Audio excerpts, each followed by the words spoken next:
Excuse me. What in the world are you thinking? Mean Gene, the first thing you need to do is to tell these people to shut up if you want to hear what I gotta say. Christmas has come and gone. Welcome, ladies and gentlemen, to the New World Podcast presented to you from a Paper Saber universe. I am KMB the Sexy Ninja, and what a wild ride 2023 has been emotionally, physically, mentally, all of it in the bag. And we're talking about the December 25th edition of Raw, the best of 2023. We got 2024 on the way, and I was contemplating, I'm like, am I going to watch this? You know, it's just the best of stuff, but I remember the reason why I covered last year's best of is because they had some interviews that they did, and they're very important. And I remember Cody being one of them too. And I was like, okay, you know what? I'm going to watch. I'm going to sit there and watch it, and I'm glad I did. I had a lot of fun with this show. It just made me think back of this whole year. Man, we started off with the great Miz intro, and, you know, he's like, hey, we need to fest it up, and, you know, and everyone's enjoying their Christmas, and the Miz is just having fun, and he's had one hell of a year as well, a lot of downs, but, you know, hopefully this 2024 year is good to the Miz, because I love the Miz, and thank you for having such a wonderful intro. You know, we got two great hosts of this show. We have, they started off with Seth Rollins versus AJ Styles for the inaugural World Heavyweight Championship match at Night of Champions. And that was such a good match to go back to. And what, you know, the highlight packages of that. And I had the DVD too. I looked at the DVD. I was like, I'm glad we're showing these matches, you know, so people who are like trying to catch up on WWE, you should watch the show. The evolution of all these things. And we got a Seth interview, and I'm really glad that I got to see the Seth interview, because he's talking about, they ask him, like, of course, we got to ask you about CM Punk. And he's like, man, and they asked him, like, will he ever be in your good graces? Will he ever earn your respect? And he says, no, you know, and he says, he's known that man for 2 decades. And out of the 10 years of those 2 decades, he's just really, like, CM Punk went from being like an idol and how we shouldn't meet our heroes. He's the prime example of that and everything like that. And, you know, it's crazy because he's right. He's right. Punk shat on WWE so hard. When he was released, he went and did the infamous Colt Cabana podcast, The Art of Wrestling, before their relationship was just destroyed. And, you know, he revealed a lot. Talked about, you know, like, hey, you know, fucking Ryback, and, you know, and he working while he was sick and getting pulled a little bit in too early and this and that. And, you know, and then shitting more than going to AEW and then making fun of WWE, you know, buy 2 for 1 special WrestleManias, you know, whatever. You know, he has done all of that. And Seth has his right to not like Punk. You know, in real life, he has his right to be like, yeah, dude. Because I went back to my CM Punk after the medium scrum, you know, the infamous, you know, after AEW, after having one hell of a match, and the way he just lets loose and talks shit about Colt Cabana, I was a little furious too, you know, as a person that loves this business and whatnot, and who respects this business. And I've always had that problem when anybody that gets to AEW, all they do is talk shit about WWE and their experience. And yeah, but on them too, it is true. Like, you got to look at the back and forth of it, you know, like Punk, you know, like, I think I posted the clip of where he said, yeah, Vince told him, like, hey, you're wrestling Brock at SummerSlam. He goes, oh, okay. Well, you know, what am I going to win? He goes, no, Brock's going over. He goes, okay, is Brock going to be on Raw? No. Well, fuck, man. I lose to The Rock, he goes away. I lose to Taker, he goes away. I lose to Brock, he goes away. What the fuck, man? Where's my stock? It's going down.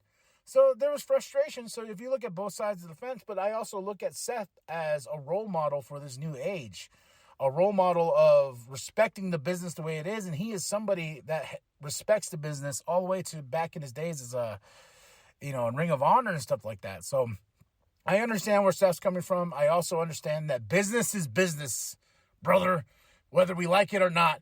And come on, when Punk showed up at Survivor Series, that was huge. A moment that we will remember forever. That camera pulling back from the War Games cage and, the little WWE logo like, all right, we're signing off. Randy Orton's back. Life is good. And they're like, what the fuck? The what the fuck's heard around the world. A moment forever. And me and my wife shared that moment when he came back. And what sucks is like for Christmas, I ordered her the Hell Has Frozen Over shirt, the Punk shirt that just was released this year. And just because she loves Punk, and I got her the shirt. I was going to get me one too, but I was like, yeah, you know what? I got too many shirts. And I got more shirts this year for Christmas. So I was like, okay, I need to calm down and maybe go through some shirts. But I got her the Hell Is Frozen Over shirt, and it's not here yet. As of right now, it's December 26th. The day after Christmas, and it's not here yet. I pre-ordered this bitch like as soon as it went up, but it was a pre-order as well, and I understand the holidays. it is what it is. But we got most of our packages this year, so I am thankful for that. So one out of everything we've ordered online, thankfully, and thank you to all the mailmen and Prime people and everyone that's delivering all these packages. I know this is probably one tough year. At the end of the year is always a tough year for everybody because sleepless nights and getting packages out there and everything. I thank you.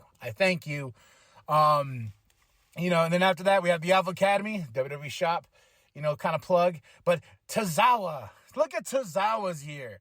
The man has gone from just being like here, then being placed in the Alpha Academy.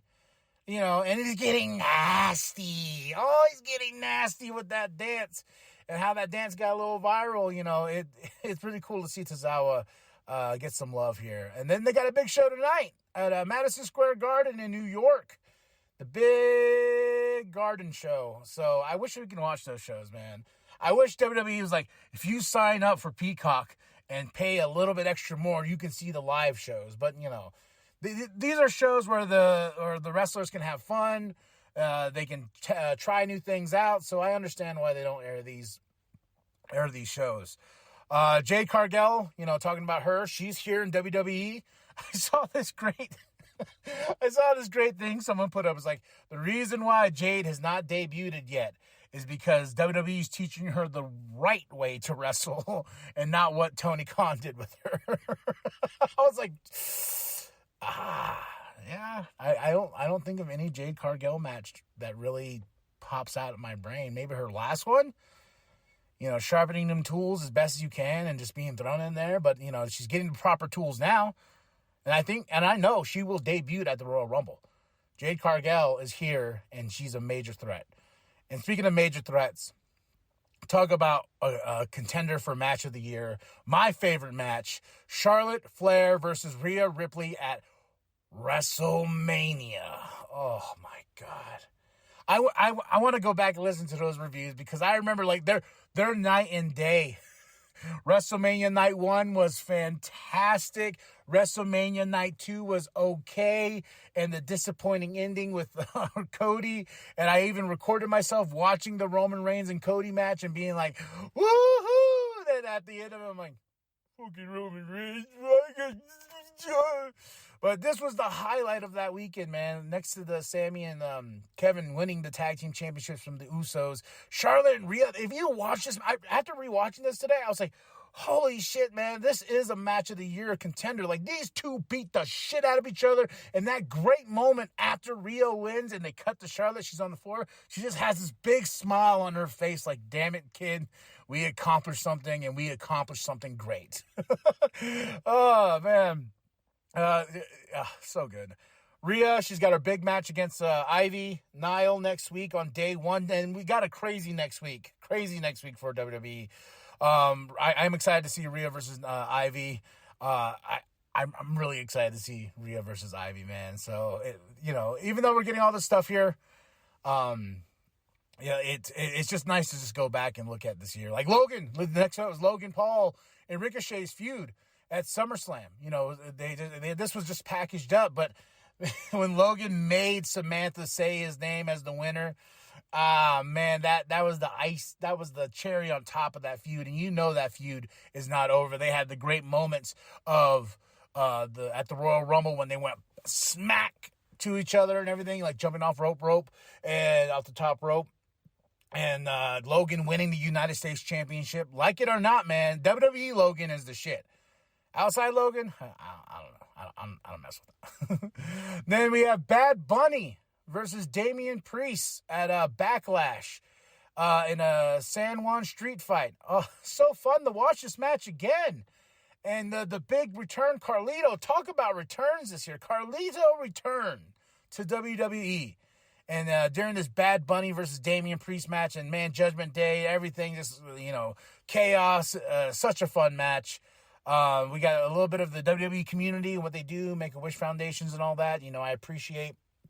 WWE does a lot in the community, especially when around Christmas time and stuff like that for the troops. So I appreciate what WWE does on that aspect a lot. And we got the New Day reflecting on 2023. And one of their segments made me laugh is big, meaty men slapping meat. Talking about a Bronson Reed and an Ivar and everything like that. Big, meaty men slapping meat. One of those things that came out of this year. That even I've seen a T-shirt. I gotta get this shirt because I remember when I heard this for the first time. I can't remember who said it. Was it Wade Barrett? Was it Booker T? Somebody said this line, and it was like hook, line, and sinker. I think it was Wade. I think it was Wade Barrett. If I'm wrong, comment below. But, man, I remember when that statement was made, big, meaty men slapping meat.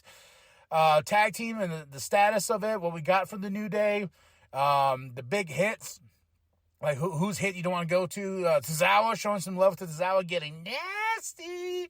The women's division evolving. How we got a lot of things coming up. Like there's a lot of things on the horizon, and I'm hoping one of them is Tiffany Stratton. I want her on the main roster, and I want her to debut at the Royal Rumble. I'm like, please give me some Tiffany. Give me some Tiffy time at the Royal Rumble. And then we go into Raw.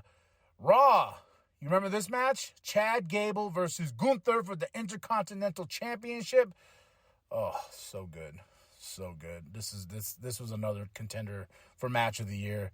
I remember being, and then Chad's family and everything, man. These two tore it up, but the Ring General got the upper hand because it's Gunther.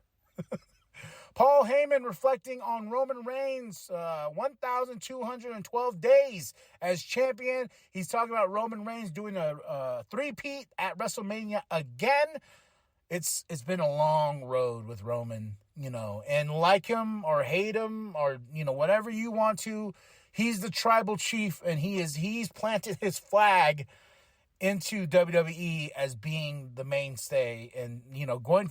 And if you look at Roman's evolution, how he was shoved down our throats all the way till now, and I look back and reflect on those podcasts, I hated Roman. Now, I'm like, this is the guy. This is the guy that's been trying to slowly peel away all the big dog and everything like that. The tribal chief, and like when Paul was teamed up with Roman, that changed everything. And when he became the tribal chief and the great bloodline story, it such good stuff, man. We got a Cody interview. He's got a big match. Does he have a match next week? I don't remember. He has a big rivalry right now with Shinsuke Nakamura. Him and Cody reflects on this year, and he's talking about one of his favorite moments was the Jay and Cody press conference. Yeet. He's like, we had a little in the back on the bus before we came out here, and Cody says yes, yes. I try to maintain myself. I try to compose myself and stuff like that. And when I do interviews and stuff, he goes, but it was just a moment they had to celebrate. Winning them tag team championships, man. And, if you go back and watch that, it's so much fun just because you can tell they're out of their minds a little bit. But we got Cody versus Brock Lesnar at SummerSlam, another huge match. And huge, like, I remember I had to watch SummerSlam the day after because I was at work. And with SummerSlam, it's such a big time of the year because it's me and my wife's anniversary.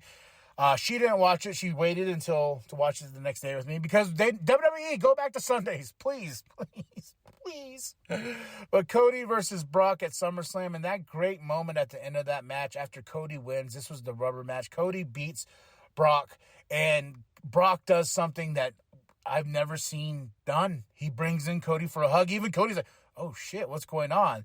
And then he puts up his hand, and Cody's like, oh, you got the endorsement of the Beast. The Beast is giving you his endorsement. And it was a huge moment for me as a wrestling fan because Cody Rhodes has been the hell and back. And he came back at WrestleMania against Seth all the way up till now. He's had a great run.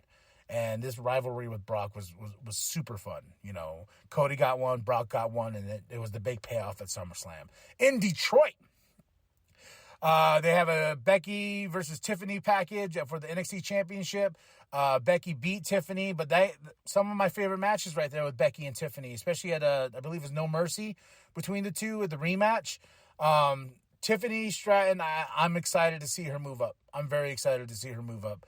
We get a Becky interview. You know, she talks about home life a little bit. And it's kind of weird because if you look in the background, you look at the stockings, one of them says Rebecca. I'm like, oh, who's that for? And I'm like, oh, yeah, that's Becky's real name. She's got a book coming out, too, next year that I'm very excited about. But I like what she says. She goes, I'm the shopper. Then Seth is the guy that puts things together, but he's still putting them together. I was like, I understand that 100%. My wife's the shopper. She buys the things and all this and that. And I'm the guy that's like trying to put it together and get the instructions. And I'm like, ah.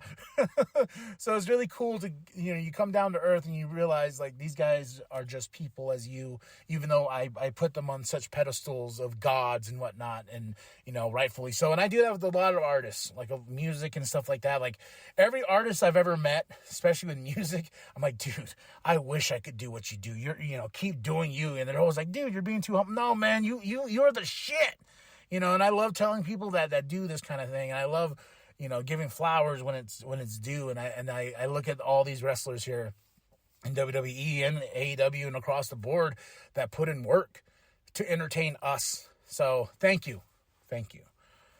We go to the Raw with Trish Stratus versus Becky Lynch in a steel cage, the blow-off match, the final end to the storyline, which I was happy ended. Great steel cage match, but I was like, get this story out of here. I was not vibing with it from the beginning. The whole Lita thing, and then, this was the match that I really liked because this storyline was over. Finito. Gone. See you later. Adam Pierce is backstage, quotations. Chelsea, she shows up and she's like, hey, they're doing all these highlights and everything. Where's my highlight, huh? And then Adam's like, you're right. We got one for you. Showing a Chelsea montage every year of just losing. And I'm like, Chelsea deserves better. And I mean that 1,000%. Chelsea deserves better. Chelsea Green is the shit. I mean that. I mean that 1,000. I mean that 3,000. Chelsea Green, I love you. I hope you have a big year next year because you deserve the world. Huge fan if you didn't know. If you didn't know, I love Chelsea Green. She even retweeted one of my tweets when I was like, she got robbed when they lost those tag team titles. And I mean that. I still mean that. Shout out to Chelsea. R-Truth comes in after she leaves because she's going to go talk to management. And what a year for R-Truth to come back.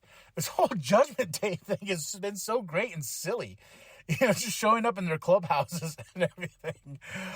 We get a Jey Uso interview, and man, he's had one hell of a year as well. All the way from the Bloodline, then losing the tag team titles, then the big match with him and Roman at SummerSlam, and then Jimmy, betraying him, and they ask him, how's Christmas? He goes, yeah, there's a little bit of a family feud going on here, and the Yeet movement, if you want to call it that, and that crowd, when he comes out, he got some bouncing like he's at a concert and stuff like that. Big things for Jey Uso, and I can't wait to see where main event Jey Uso, where does he go from here to the top? Strap the rocket on him. We got a Judgment Day package before the main event of the show gets aired. And, the Judgment Day, they've been dominant with Rhea. Dom's big year. Dominic Mysterio going from Ray's son to being Dominic Mysterio and getting the boos and everything like that and having mommy time and everything. Oh, and then Finn and Damian, man, tag team champions. And then, it's just that great moment when they were all dripping gold. I think I have one of those as a picture of, as the thumbnail of one of the shows. But man, such a year for the Judgment Day, and they're going to go in and still dominate 2024.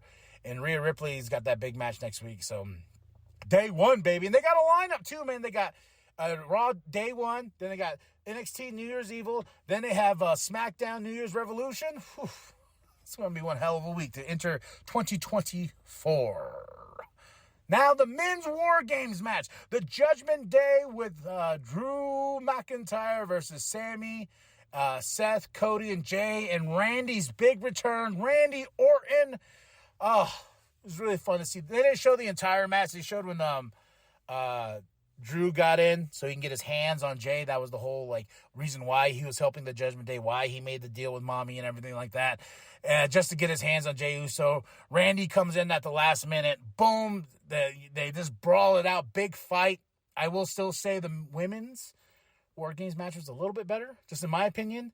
But after a big win with Sammy, Randy, Seth, and Cody and Jay, and everyone's celebrating, and then we cut to CM Punk is back in WWE, cutting that great promo, saying I'm home. And here, I've heard many opinions on this, and Bully Ray, I saw Bully Ray when he's like, I can't believe this man saying I'm home when he shat all over this company for so long. But I think tides have turned. Hell has frozen over. Him and Triple H are at a better place than they've been in a long time. 10 years gone and everything like that. And then remember when he came back for a little bit on Fox, and he's like, yeah, bitches, Fox is paying the bills, not you, WWE, so I can say whatever the hell I want, causing more friction. But now I think this is the redemption of CM Punk. He had a great run. That last run in AEW was probably one of my favorites. I got to see him and Samoa Joe in the ring, and especially at All In and everything like that. So good, man. I can't wait to see what 2024 holds for CM Punk. And I heard that he's having his first match at Madison Square Garden tonight. I don't know if that's true or not, but I'll report on it once I hear, because that's big in the Garden. CM Punk. All right, y'all. Tell me what you thought of December 25th, the Christmas edition, the best of edition of 2023, Monday Night Raw in the bag. Then we go on to NXT. Then we go on to SmackDown, best of. Can't wait to see the match lineup there so I can relive these memories. And as we go, tell me, how was your 2023? Mine was emotionally just all over the place, mentally, all physically, everything. Two big losses in my life. And that was one thing too, that I was like, Bray Wyatt wasn't shown some love here. And I was like, he should have got some love, man. Maybe he's going to get on SmackDown. Hopefully, we've had a lot of losses this year in the business, and a lot of loss in my life too. So it's been a rough year. Hopefully 2024 is a lot better. Hopefully. And I had a very emotional Christmas with my family. It's our first year without my grandfather, my Che. And he was there, but it was hard. Our first year without him, he passed away this past September. So it's crazy. And this is why I think I really enjoyed the best of 2023, giving me those moments that kept me going, that kept me moving forward, entertaining us, entertaining me to keep moving forward and keep moving on. So nothing but love and respect to everybody. I hope you've had a good 2023. I hope you enjoyed this Monday Night Raw. I hope you enjoyed going down memory lane. Now let's get to the best of 2023 with SmackDown. They're going to show the Cody Roman match, and I'm going to watch that match, and I'm probably going to get disappointed again in the end. Be like, but that's it. That's all. Like and subscribe. Share with your grandma. Share with your grandpa. Share with the bum down at Walmart. I am KMB, the Sexy Ninja. And remember this. The New World Podcast is for life, brother. It's been 10 years of him doing the opposite of earning my respect. I had a lot of respect for this guy. I put him on a pedestal in a lot of ways.